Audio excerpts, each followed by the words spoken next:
Cet arbre est là posé devant nous depuis le début de la célébration. Les jeunes, cet arbre vous rappelle quelque chose. L'Assemblée, non. Alors, pour tous, un mot d'explication. Cet arbre nous rappelle l'histoire d'un jeune que nous avons découvert lors de notre séjour à Derval pour préparer la célébration de notre confession de foi. L'histoire d'un jeune, pas facile parce que il va commettre une bêtise très grosse. Et son père, qui est excellent, lui montre la porte et lui dit « Va-t'en, nous ne voulons plus te voir à la maison. » Cette histoire. Le garçon s'en va, je vous passe les péripéties. Quelque temps après, mal dans sa peau, il décide d'écrire à ses parents. Je sais que je suis impardonnable et que je vous ai fait beaucoup mal. Dimanche prochain, je suis dans la région. Je voudrais passer devant la maison. Si vous voulez m'accueillir, sur le pommier qui est en face de la maison, accrochez un foulard blanc. Si je ne vois rien, on ne se reverra pas. Le jour venu, le garçon arrive en voiture avec un copain. Un peu avant la maison, il s'arrête. Il dit à son copain, c'est toi qui vas prendre le volant. Moi, je me mets à côté et je ferme les yeux. Quand tu vas arriver devant la maison, tu vas ralentir, tu vas regarder le pommier. S'il y a un foulard, tu t'arrêtes. Sinon, tu files. La voiture part et avance. Elle ralentit. Le garçon demande « Tu vois un foulard dans le pommier ?»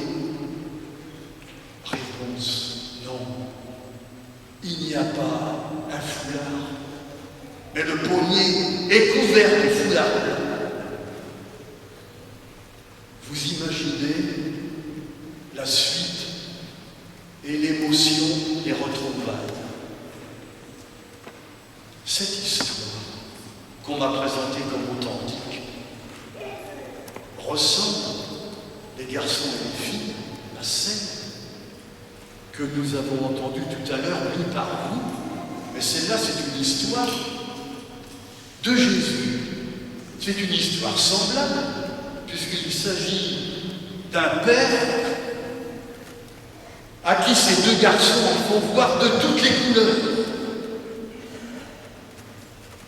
Et cette histoire est neuve, parce que figurez-vous que Jésus, que nous dit-il, ce papa qui a l'air d'avoir un amour en lui absolument inépuisable, ce papa ressemble à Dieu,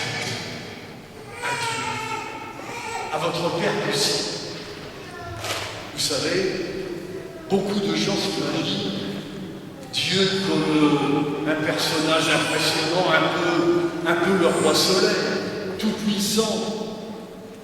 Le Dieu de Jésus, ce Père, c'est un Dieu puissant, tout puissant, seulement en amour inusable. Et tout au long de cette année, avec Pascal et puis Cyril, soutenu par Jocelyne, vous vous avez appris à connaître ce Dieu-là, qui est un Dieu étonnant. Étonnant au point qu'il fait encore confiance à ces garçons qui l'ont laissé tomber, abandonné, même en s'opposant totalement à lui. Et lui, il est là. Il continue de faire confiance. L'histoire de l'évangile que je viens de vous lire, vous savez, Jésus nous répète ça quand il dit à ses apôtres qui veulent évacuer la foule, 5000 hommes. Vous savez ce qu'il leur dit? Donnez-leur vous-même à manger. Mais c'est incroyable. C'est incroyable comment Jésus fait et a foi dans les hommes. J'ai jamais vu ça.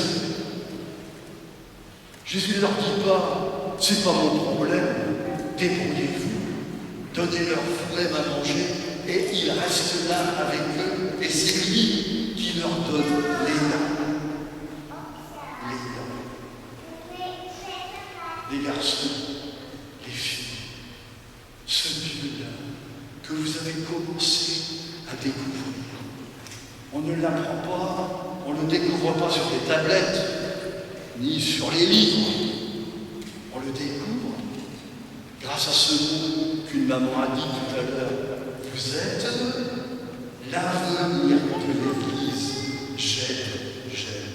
L'avenir de l'Église. L'Église, c'est cette rencontre que vous avez fait régulièrement. C'est cette rencontre que nous faisons aujourd'hui. Cette rencontre où nous nous parlons, où nous découvrons l'Évangile, où nous nous encourageons, où nous nous soutenons. C'est des travaux pratiques.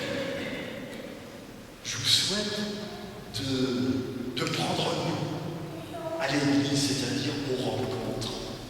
Cette semaine, on part en Corvéo. Une autre aventure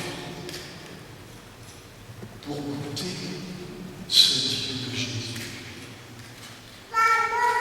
Inimaginable, qui vaut le détour.